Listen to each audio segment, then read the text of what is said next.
ऐसे में सवाल ये उठता है कि आखिर केरल में कोरोना कोई अलग ही चाल चल रहा है या कोरोना के खिलाफ केरल के चाल चलन में ही कोई खामी।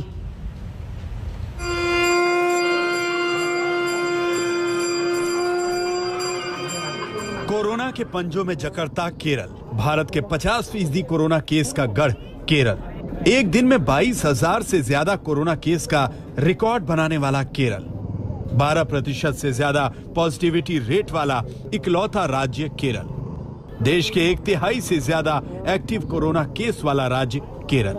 जब देश दूसरी लहर से निकलने के रास्ते में है, तब केरल तीसरी लहर के भंवर में फंसा हुआ नजर आ रहा है। केरल में 1.2 के आसपास चला हुआ है। Again it shows that virus replication is going on, chains of transmission are going on. Bharat के आधे से ज्यादा कोरोना केस अकेले केरल में सिमट कर रह गए और चिंता की बात यह है कि पिछले 4 हफ्तों में वहां कोरोना केस लगातार बढ़ रहे हैं। 28 जून के बाद मल्लापुरम में 59% केस बढ़े हैं, त्रिशूर में 45% से ज्यादा केस बढ़े हैं, एर्नाकुलम में भी केस एक महीने में 46.5% ज्यादा आने लगे हैं, जबकि कोट्टायम में करीब 64% का इजाफा हुआ है। और ये स्थिति तब है जब केरल में करीब 15% लोगों को वैक्सीन की दोनों डोज लग चुकी हैं, जो कोरोना से जंग में केरल की खराब होती हालत की कहानी बयां कर रहे हैं। Day before yesterday, the government distributed 4.5 lakhs. After this information was released, now government is saying that no vaccine is available from the government.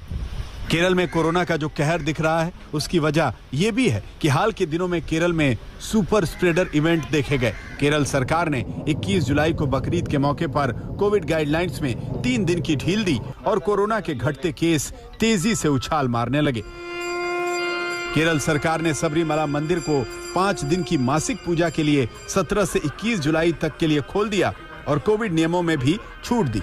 और फिर इसका असर जैसे ही केरल की कोरोना टैली पर दिखना शुरू हुआ, बीजेपी को विजयन सरकार पर तंज कसने का मौका मिल गया।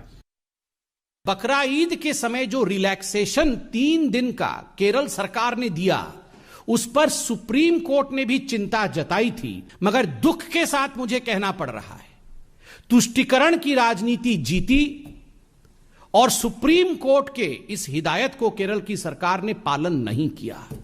नतीजा 22,000 केस आज केरल के अंदर आए हैं। नतीजा आज केरल एक दूसरे वेव की ओर बढ़ रहा है।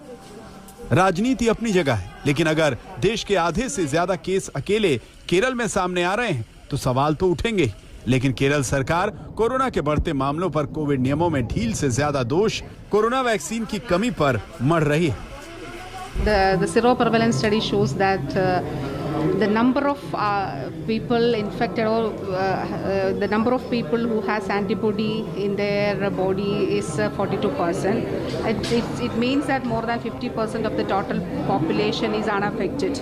People of Kerala, they are coming forward to get vaccinated, but the thing is that we don't have vaccine. देश के सबसे शिक्षित राज्य का दर्जा प्राप्त केरल कोरोना संक्रमण को काबू करने की कोशिशों में फेल रहा है। यह सिर्फ केरल की हार नहीं है, बल्कि कोरोना से जंग में पूरा देश पिछड़ रहा है। आज तक ब्यूरो।